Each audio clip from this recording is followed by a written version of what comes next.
વડોદરામાં નજીવી બાબતે જાહેર રસ્તા પર મારામારી થઈ। શહેરના અમિતનગર પાસેની ઘટના છે। કાર અને રિક્ષા વચ્ચે અકસ્માત થતા મારામારી થઈ ગઈ। કારમાં સવાર લોકોએ રિક્ષા ચાલકને ઢોરમાર માર્યો। માર મારતો વિડીયો સોશિયલ મીડિયામાં વાયરલ થયો છે। હવે એ સવાલ ઉઠી રહ્યો છે કે જાહેર રસ્તા પર નજીવી બાબતે ઢોરમાર મારનારનું સરઘસ ક્યારે નીકળશે? મારામારી કરતા પહેલા કાયદાનો કેમ ન લાગ્યો ડર? આવા અનેક સવાલો ઉઠી રહ્યા છે।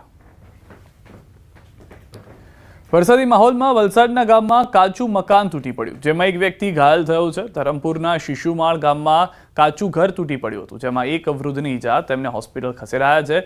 રાત્રે ભારે પવન સાથે વરસાદ થતા આ બનાવ બન્યો હતો। વલસાડ જિલ્લાના પારડીના ઉદવાડામાં એક શોપિંગ સેન્ટરની ગેલેરી તૂટી પડી હતી। વહેલી સવારે આ ઘટના બની હોવાથી કોઈ હાજર નહીં હતું, આથી એક મોટી દુર્ઘટના ટળી હતી। ઉદવાડા સ્ટેશન વિસ્તારમાં ગ્રામ પંચાયતનું એક શોપિંગ કોમ્પ્લેક્સ આવેલું છે। આ શોપિંગ કોમ્પ્લેક્સમાં નીચે અને ઉપર અનેક દુકાનો આવેલી છે। આ કોમ્પ્લેક્સની ગેલેરી છેલ્લા કેટલાક સમયથી જર્જરિત હતી, તેમ છતાં કોઈ કાર્યવાહી નહીં થતા આખરે આજે વહેલી સવારે આ ગેલેરીનો આખો ભાગ છૂટી પડ્યો હતો। આખા કોમ્પ્લેક્સની પહેલા માળની ગેલેરી તૂટી અને નીચે પડતા રોડ પર કાટમાળ વિખેરાયો હતો। જોકે સદનસીબે વહેલી સવારે ઘટના બની હોવાથી કોઈ દુકાન ખુલ્લી ન હતી કે કોઈ હાજર નહીં હોવાથી એક મોટી દુર્ઘટના ટળી હતી। બનાવની જાણ થતાં જ ફાયર બ્રિગેડ અને તંત્રની ટીમો દોડી થઈ હતી અને કાટમાળ હટાવવાની કામગીરી શરૂ કરી હતી। છોટાઉદેપુરના સનાડા ગામે ભારે વરસાદને કારણે મકાન ધરાશાયી થતા એક વ્યક્તિનું મોત થયું છે। ગઈકાલે રાત્રે 10:30 વાગ્યાના અરસામાં મકાન ધરાશાયી થયું હતું। મકાનની અંદર પતિ પત્ની સૂતા હતા, તે વખતે અચાનક બની હતી ઘટના। મકાનમાં સૂતેલા ગફુરભાઈ અપસિંગ રાઠવાનું મોત થયું, ત્યારે પત્નીનો થયો બચાવ। હાલ મરણ જનારને પીએમ માટે છોટાઉદેપુર ખાતે લવાયા છે। વાપીમાં તસ્કરો બેફામ બન્યા છે। બાઇક ચોરીનો પ્રયાસ સીસીટીવીમાં કેદ થયો છે। ગીતાનગર વિસ્તારમાં બાઇક ચોરીનો પ્રયાસ, બાઇકનું લોક ન તૂટતા બાઇક ચોરી નિષ્ફળ। ઘર આંગણે પાર્ક કરેલી બાઇકની ચોરીનો પ્રયાસ, પોલીસે સીસીટીવીને આધારે હાથ ધરી છે તપાસ। તો દ્રશ્યોમાં પણ આપ જોઈ રહ્યા છો કઈ રીતે ગીતાનગર વિસ્તારમાં બાઇક ચોરીનો આ પ્રયાસ છે તે જોવા મળ્યો છે। જે કેમેરો છે, સીસીટીવી છે, તેમાં બાઇક ચોર વળી અને આસપાસ પહેલા જોતો નજરે પડી રહ્યો છે, ત્યારબાદ ધીમે રહી અને બાઇકનું જે સ્ટીયરિંગ છે, તેનું જે લોક છે તે ખોલવાનો પ્રયાસ કરે છે અને ત્યારબાદ ગીતાનગર વિસ્તારની અંદર આ બાઇક ચોરીનો જે પ્રયાસ છે તે કરતા ચોરના જે વિડીયો છે તે વાયરલ થઈ ગયા છે અને તસ્કરો બેફામ છે તેનો આ વધુ એક પુરાવો છે। સુરતવાસીઓ, જાહેરમાં કચરો ફેંક્યો તો ખિસ્સા ખાલી કરી। જાહેરમાં કચરો ફેંકનારને હવે ટેવ સુધારવી પડશે। જાહેરમાં કચરો ફેંકનાર પાસેથી દંડ વસૂલાયો છે। સુરત મનપાએ સ્વચ્છતા માટે શરૂ કરી છે કાર્યવાહી। પાંડેસરામાં ખાડી કિનારે કચરો ફેંકનારને દંડ। અંધારાનો લાભ લઈ ટેમ્પામાં કચરો ઠાલવતા હતા। ઉધના ઝોનની કાર્યવાહી છે। જાહેરમાં કચરો ન ઠાલવવા લોકોને પાલિકાની અપીલ। સુરતના ભાગળ વિસ્તારમાં આરોગ્ય વિભાગના દરોડા। આગામી તહેવારોને ધ્યાનમાં રાખી તપાસ હાથ ધરાઈ। શહેરના અલગ અલગ મસાલાના વેપારીઓની દુકાન પર દરોડાની કાર્યવાહી કરાઈ। ફરાળના નમૂના લેવામાં આવ્યા। હાલાકી જે જોવા મળતી હતી લોકોને, તેને લઈને આ પ્રયાસ કરવામાં આવી રહ્યા છે, જેમાં હલકી ગુણવત્તા અને ભેળસેળયુક્ત ફરાળના વેચાણ સામે પાલિકા દ્વારા તપાસ કરાઈ છે।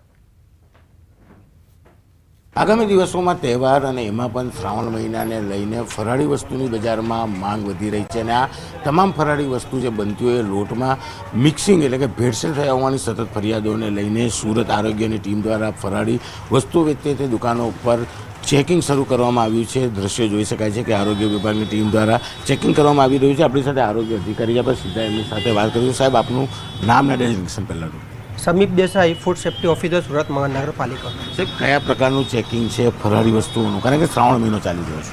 શ્રાવણ મહિનો ચાલતો હોવાથી જનરલી સુરત શહેરની અંદરના લોકો ફરાળી વસ્તુનો ઉપયોગ વધારે કરતા હોય છે, તેથી આજ રોજ 5 થી 6 અલગ અલગ ટીમ અલગ અલગ ઝોનમાં બનાવીને ફરાળી વસ્તુઓના સેમ્પલ લેવાની કાર્યવાહી કરવામાં આવી રહી છે। સેમ્પલ લીધા પછી જો ભેળસેળ દેખાય તો કયા પ્રકારની કાર્યવાહી? સેમ્પલ લીધા પછી જો ભેળસેળ દેખાય, ધારાધોરણ મુજબના ન માલુમ પડે તો તેની વિરુદ્ધ આગળની કડક કાર્યવાહી કરવામાં આવશે। કહી શકાય કે શ્રાવણ મહિનામાં ફરાળી વસ્તુઓની માંગ વધારે હોય છે, જેને લઈને ફરાળી લોટો વેચતા હોય તે દુકાનો ઉપર અલગ અલગ 5 જેટલી ટીમો દ્વારા તપાસ શરૂ કરવામાં આવી છે। કેમેરામેન જીગર ગૂગલ સાથે કીર્તેશ પટેલ, ન્યૂઝ 18 ગુજરાતી, સુરત। અમદાવાદના સેટેલાઇટ એએમસીની વોટર ટ્રીટમેન્ટ પ્લાનને લઈને ગેટ પાસે જ પાઇપલાઇન તૂટી જવાના કારણે છેલ્લા 27 કલાકથી પીવાના પાણીનો બગાડ થઈ રહ્યો છે, જેને લઈને શ્યામ એલિગન્સના રહેવાસીઓએ રજૂઆત કરી છે. તેમ છતાં એએમસી દ્વારા કામ કરવામાં નથી આવી રહ્યું. શ્યામ એલિગન્સના ગેટ આગળ પાણી નીકળી રહ્યું છે. લોકોને અવરજવર કરવામાં મુશ્કેલી પડી રહી છે. એક બાજુ વેજલપુરને જોડતો ઓવરબ્રિજ બની રહ્યો છે અને બીજી બાજુ રોડ પર પીવાના પાણીની લાઈન તૂટેલી છે. લોકોનું કહેવું છે કે રજૂઆતો કર્યા છતાં કામ કરવામાં નથી આવી રહ્યું. મ્યુનિસિપાલિટી કમિશનરે કમ્પ્લેન કરી છે, કોઈ નિકાલ આવતો નથી. રસ્તા ખૂબ જ ખરાબ છે. અમને સોસાયટીમાં આવવા જતાં તકલીફ પડે છે. અહીં ગટરનું ઢાંકણું તૂટી ગયેલું છે. મેં 2 મેલ કર્યા, કમ્પ્લેન કરી, તોય હજી સુધી કામ થયેલું નથી. અને ખૂબ જ રસ્તા ખરાબ છે. આવવા જવામાં લોકોને 166 ફ્લેટોને ખૂબ જ તકલીફ પડે છે. તોય ગવર્મેન્ટ કે મ્યુનિસિપાલિટી કંઈ સાંભળતું છે નહીં. 2-3 દિવસથી પાણીનો બગાડ થાય છે, પણ કોઈ સાંભળતું નથી.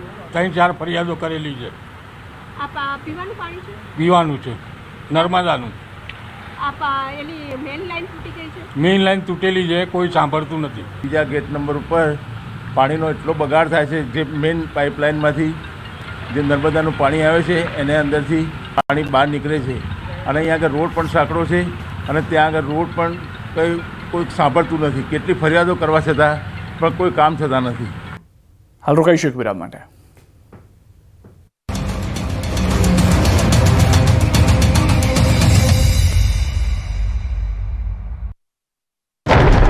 જ્યાં જ્યાં નજર કરો ત્યાં ત્યાં માત્ર પાણી જ પાણી. ડૂબી ગયા ખેતરો, ડૂબી ગયા રોડ, તરવા લાગ્યો પાક.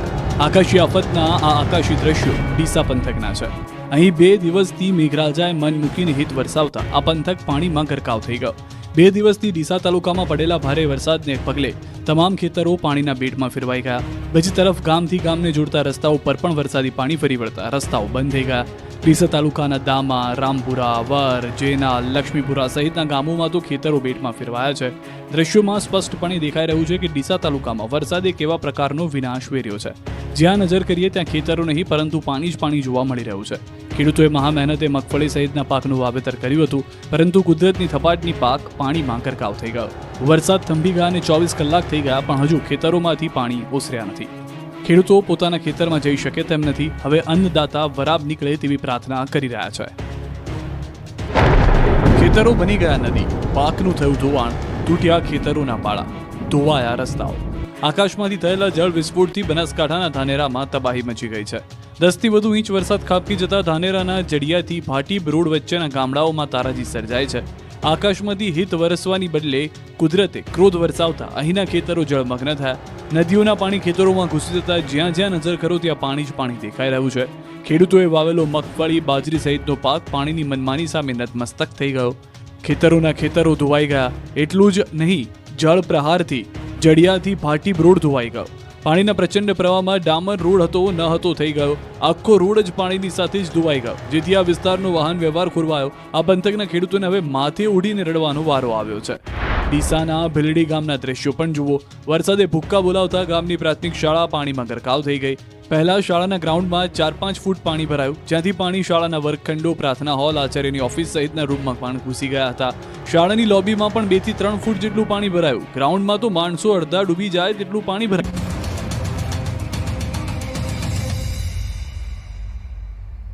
યુસીસી કમિટીની રચના અંગે સરકારને મોટી રાહત. મહત્વના અને મોટા સમાચાર. રાજ્ય સરકાર રચિત યુસીસી કમિટીને હાઈકોર્ટે આપી લીલી ઝંડી.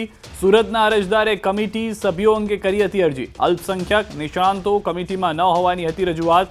કોર્ટે અરજદારની માંગ ફગાવીને અરજીનો નિકાલ કરી દીધો છે. હવે જે કમિટીની રચના કરવામાં આવી હતી યુનિફોર્મ સિવિલ કોડ યુસીસી માટે, તે જે કમિટી છે તેને પણ મંજૂરી ફરી એક વખત હાઈકોર્ટ તરફથી પણ મળી ચૂકી છે.